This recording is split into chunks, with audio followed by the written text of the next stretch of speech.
Okay, happy Friday. Happy Friday. Supposed to be nice this weekend. Anyway, so we're going to finish chapter 7 today. Your quiz will be open and available at 4 p.m. It'll close Monday at midnight, just like usual. The midterm grades won't go in until probably sometime on Tuesday because I'll be waiting for your last quiz that you're taking this weekend. There is no midterm exam. The next exam will be next Friday until the following Monday on chapters 5 through 8. Let's see what else. The midterm grade will consist of 6 quizzes worth 40% of the grade and the one exam worth 60%. Any questions? I had a question. Did you update the grades for the first exam for those two questions? Probably not. I'll have to do that today. Okay. Maybe. I don't know. I'll check. Do you remember which questions they were? I'll go through them. I'll remember which ones they were. Okay. All right. Okay, thanks. Yeah, thanks for reminding me. I, I thought maybe I did, but okay. So we're talking about physical and cognitive development in children, ages essentially 2 to 6. So now we're moving on to the gains in cognitive development, starting with information processing. So when we talk about executive function, we're talking about planning. We're talking about like decision making, which involves inhibition, working memory, right? That's the thinking right now. Memory we measure in recognition and recall, also in episodic memory, which is personal events. We'll talk about all these things. Theory of mind, the idea that your thoughts are separate from others, they're unique to yourself. And then we're going to talk about literacy and then mathematical reasoning. Working memory, that's now. It's short term memory. It's when you're doing something, it's when you're thinking about something. So you can hold in your mind 7 plus or 2 items, right? But you couldn't when you were in infancy and you were just starting to be able to hold 7 plus or minus 2 items in working memory, during childhood. So we're able to improve our attention and problem solving as a result. When it comes to planning, we see significant gains in early childhood, a complex executive function activity. Uh, by the end of early childhood, we can postpone action in favor of planning, like mapping out a sequence of future moves, evaluating consequences, and adjusting the plan to fit requirements. For example, if you ask a 3 year old, you know, where would you put the camera if you could only go to one cage, where would you put the camera if you wanted to take a picture of the kangaroo, right? So that would mean that they'd have to plan ahead. Where are you going to put it? Well, a 3 year old would put it at the first cage. If this was the path, they wouldn't be able to plan ahead. They wouldn't be able to think, oh, I should probably put it near the kangaroo cage. So when I want to take a picture of the kangaroo, it's there when I need it, right? So it isn't until 5, 6 years of age that they can properly plan to put things where they should go for future events. So how can we foster executive function, right? So parental sensitivity and scaffolding. Remember, scaffolding is where you are helping, you're coaching, you are assisting them get through things or to achieve things that they couldn't do on their own. A lot of verbal communication. The cultural tools with adult guidance aid planning, for example, giving directions for playing games, using recipes for cooking. Poverty negatively affects executive function. Uh, this is partially due to maladaptive parenting practices and chronic stress. You need to know the difference between recognition and recall. Recognition is, do you recognize that as something that you have seen, smelled, tasted, heard, felt? Do you? It's a re-experiencing, right? So noticing that a stimulus is identical or similar to one that they've seen before. So 4 and 5 year olds perform this very well. However, recall, which is you're pulling it out of your mind. What did you eat for breakfast this morning? What did you do yesterday? What movie did you watch, last weekend? Generating a mental image of an absent stimulus. It's for all ages, but significantly, it's much poorer during childhood than recognition. Is strongly associated with language development, and preschoolers lack sufficient memory strategies. Can you go back for a second, please? I Yeah, have a question. yeah, more. There. Yeah, why is poverty associated with, or why is maladaptive parenting associated with poverty? uh, Lack of because when people are impoverished, they are depressed. When they are impoverished, they are overworked, they are stressed, they do not have the typically, now it's not causal, but if you look at the correlation between education and income, right? So those who are less educated typically are less prepared for parenting. They have less resources available. Um, I mean, just think of all the different things, the different stressors, and the different obstacles that come with poverty. So it would lead to, you know, maladaptive parenting. They're either distracted trying to make ends meet, or they're like I said, they're depressed and they're not giving appropriate oversight. Sometimes it's because they are leaving children with other people so they can work, you know, different various jobs. So maladaptive parenting is basically just lack of focus on the child, Yes, right? yes, essentially. Okay, thank you. But it also could be that they are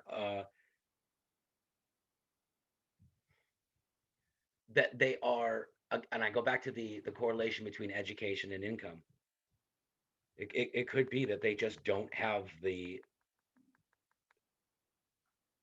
education for parenting, right? So we see a lot of uh,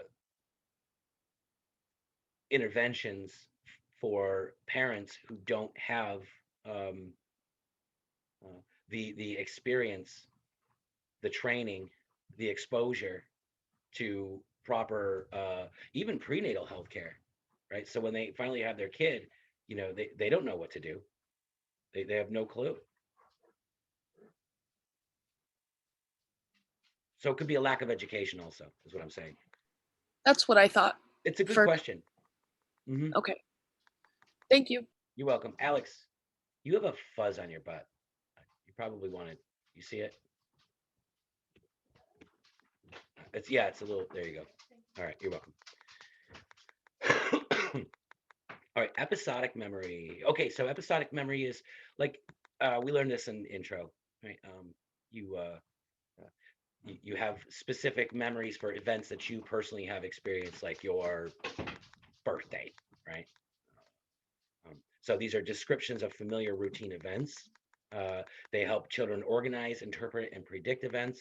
We have autobiographical memory for meaningful one-time events. That would be like that very special birthday, that very special Christmas present that you got. This will improve with cognitive and conversational skills because remember, our memory is truly language. When we remember things, we are creating these mental images based on language, based on communication within ourselves. So what influence does adult interaction have? Well, if we are elaborative parents, we will add to the child's statements. Yes, yeah, that's true. You did get this special gift for your third, fourth, fifth birthday. That's true. And then remember, you know, we all played the game when Aunt so and so and Uncle so and so was there. Okay. And then repetitive. So we can. There are two ways to improve memory. One is rote rehearsal or repetition, and the other is to elaborate. But repetition or rote rehearsal isn't as effective. Theory of mind, the idea that your thoughts are yours, right? So also known as sentience, right? A coherent set of ideas about mental activities, the early awareness through nonverbal tasks. These are implicit. So on the next slide, they're going to show you how they first identify a test for identifying whether a child has theory of mind. So what they do is they'll show a kid two little tubs, two little containers. One's labeled Band-Aids, the other one's not. And then they'll close the containers and they'll pull out this little puppet and they'll say, okay, uh, which container do you think the puppet is going to think that the band-aids are in. Now, the one that's marked band-aids doesn't have any. And if the kid has theory of mind, they'll say they're going to think that the one that's marked band-aids because it says band-aids on it. If the kid doesn't, if the kid still thinks that everyone can see what they can see, they're going to say it's the white one because that's where they are. So we know when our children first develop theory of mind when they lie. When they lie. Any questions so far? What is the classic test for theory of mind in non-human animals? Let's say a chimpanzee. What do they do?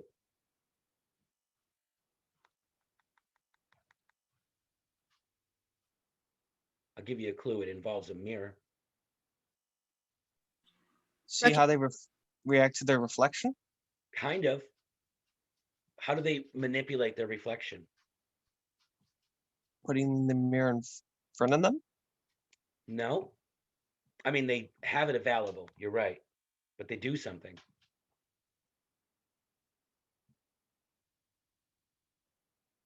So what they do is they place a mirror into their cage or whatever it is that they're staying in, their abode, and they just let it hang out in there. And then they go in and play with them. And then inside their pocket is this little container of odorless paint. And they'll play with the chimpanzees. And when they're not paying attention, they'll take the odorless paint and they'll go bloop, and they'll put it on their forehead without them noticing.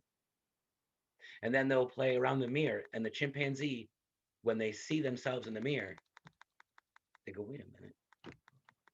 And they reach for the paint like this. They're like, what is that? That means that they understand that what they see in that mirror, they recognize as themselves. Because when they go right for their forehead, because they notice that yellow paint on their forehead, they're like, that, what's on me? That's where they exhibit theory of mind. Okay, autism and theory of mind. Autism, a term meaning absorbed in the self. Children with autism are impaired in theory of mind. They can't attribute mental states to themselves or others. They lack emotional and social capacities needed for understanding of mental life. Some possible explanations could be executive function impairment, incomplete information processing. What we do know, looking at the brains of individuals diagnosed with autism, they have higher than average number of synapses. These connections that are formed during our childhood aren't restricted, right? So we should be pruning these synapses to focus on abilities and tasks, to allow us to focus on abilities and tasks, to refine them. And those diagnosed with autism, they don't prune enough. So they have all these extra connections. And that What would is be what? What does it mean that they cannot attribute mental states to themselves or others? Does that mean that they lack like Theory of an mind. ability to empathize?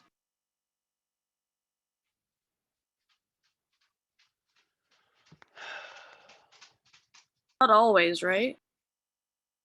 No, because that would be something it would impact empathy to a degree, but empathy deals with mirror neurons. And so the dependent on the severity of where they land on the spectrum, it may be so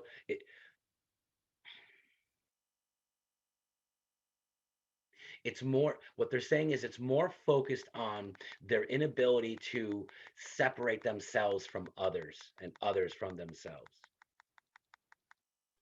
Do you have an example? Yes. So it, empathy actually was a really good way of describing it, but it's not. An individual diagnosed with autism would have social deficits, again, dependent on the level of severity. And this Right. So not always. not always. No, well, again, it depends. It depends. They're Social hyper. deficits? You mean like not being able to communicate very well with others? Yes, and not just being able to communicate, but the inability to communicate is a result of things like the rigidity, the lack of allowance for differences between their preferences and another's. So it's assumed, it is expected, someone who is diagnosed with like we'll say severe autism, it is expected for it, by that person for everyone to agree that these are all things that we do not do, but and to have any variability or variations among us is unacceptable. That makes sense because that's why most of or a lot of people on the spectrum really need like a set routine in their daily lives. Yes, Annalise, Ain't that the truth? the way you just corrected yourself from most to a lot says so much about your education. That was really, really good. I'm really impressed. That says so much more because you weren't just like sensitive to like an individual's differences or whatever. You were like analytical and you were thinking, I can't say most to that, but I can say a lot. That was very smart. Good job. I can definitely say as a person with autism, I need a schedule to fit into my daily life. Otherwise I get distracted. Mm-hmm. Yep. Okay. So they lack emotional and social capacities needed for understanding of mental life. Possible explanations. Okay, here we go. Good questions. Good questions. Early emergent literacy. Strong predictors of literacy development are phonological awareness. Phonological means sound, meaning can you sound these things out? What does that sound like? Also vocabulary and grammatical knowledge, knowledge that's built from informal experiences like signs, playing games, interactive reading, writing. So again, teacher training and books help with low socioeconomic status families. So when you compare low socioeconomic status families with high socioeconomic status families, when they look at the percentage of kindergartners that who can recognize alphabet letters, there's a significant disparity. Identifies the beginning sounds of words, significant difference. Writes own name, significant difference. And this goes right back to um, maladaptive parenting styles. And yeah, we'll leave it at that.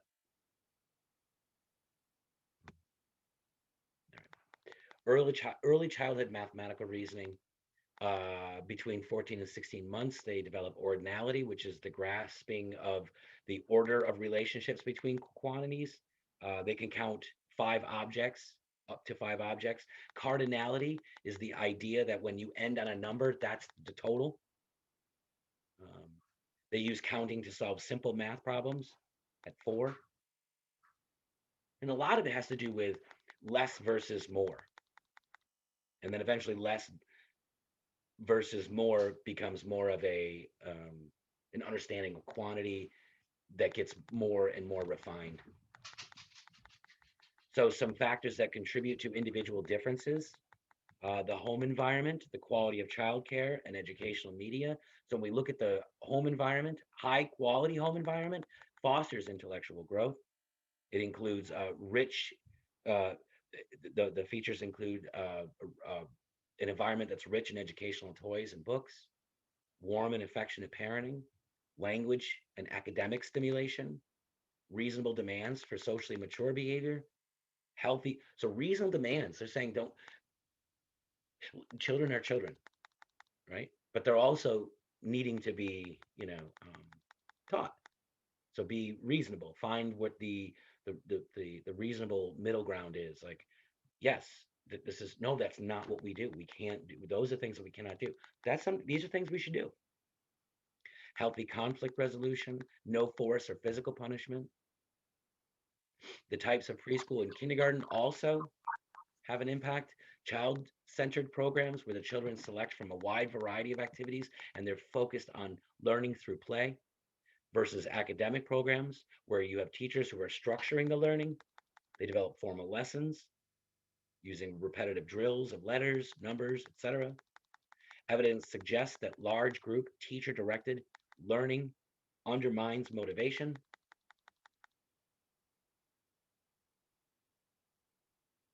What does that mean? What does that mean? Undermines motivation.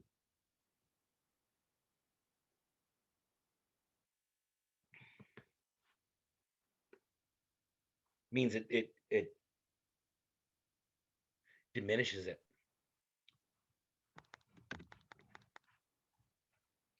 Early intervention for at-risk preschoolers, Project Head Start.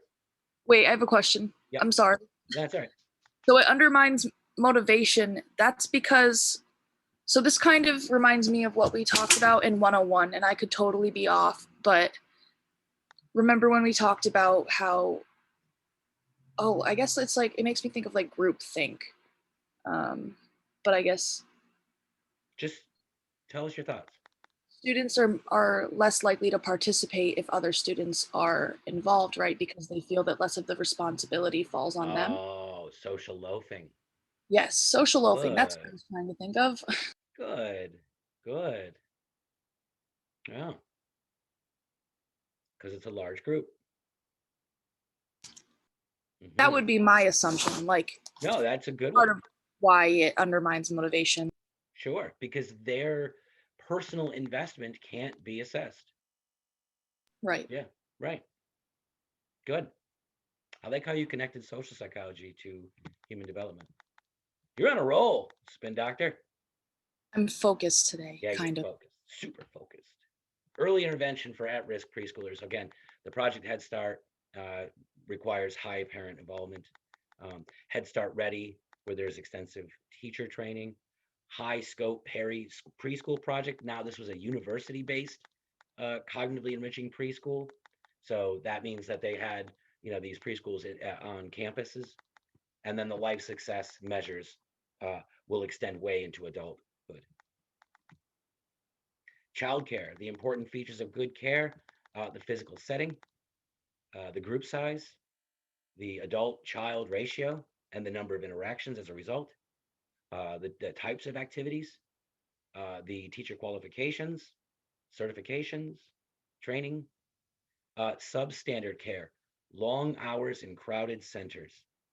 These children will score lower in cognitive skills, social skills, and display behavior problems. Again, they're not getting the necessary attention. Educational media. I always think of Sesame Street. Slow-paced narrative programs are most effective, or Dora the Explorer, uh, results in improved executive function and greater recall of program content. They see gains in literacy and math skills. They're more elaborate make-believe play. They show higher academic achievement. But of course, all things in moderation. Excessive TV detracts from the vital skill building playtime by watching primetime shows and cartoons. Those are linked to poorer academic skills. So, what does that mean? Everything in moderation. Learning with computers. There are benefits.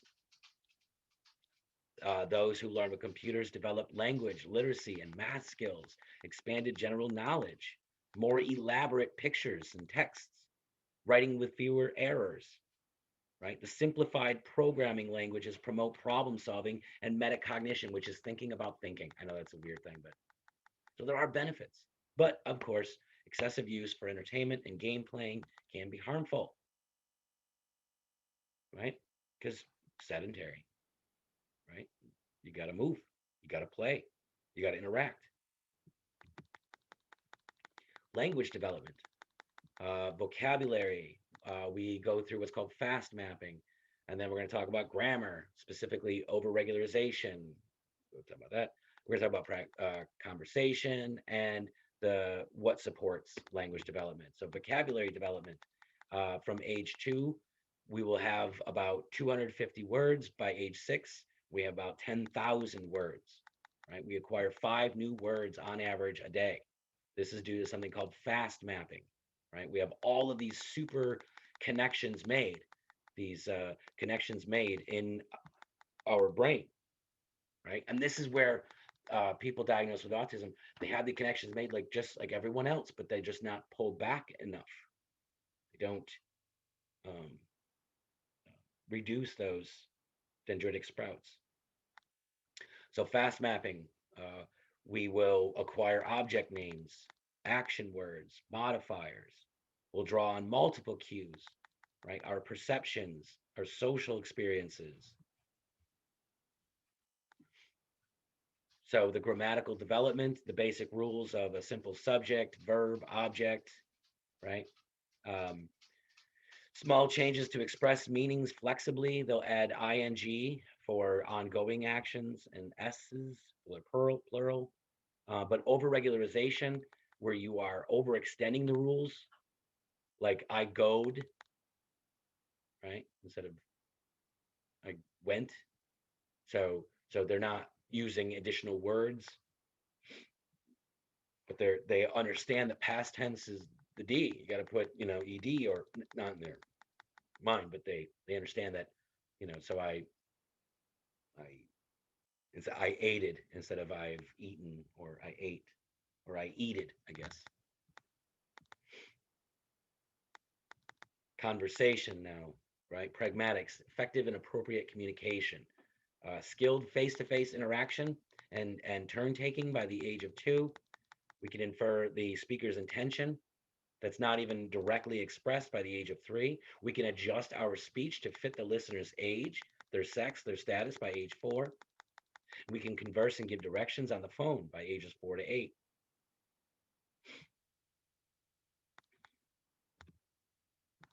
Supporting early childhood language. Conversations with adults stimulate child to talk and promote correct word usage. Recasts, where you are restructuring inaccurate speech to correct grammatical form. Oh no, you went. Expansions, elaborating on the children's speech, increasing its grammatical complexity. You have gone.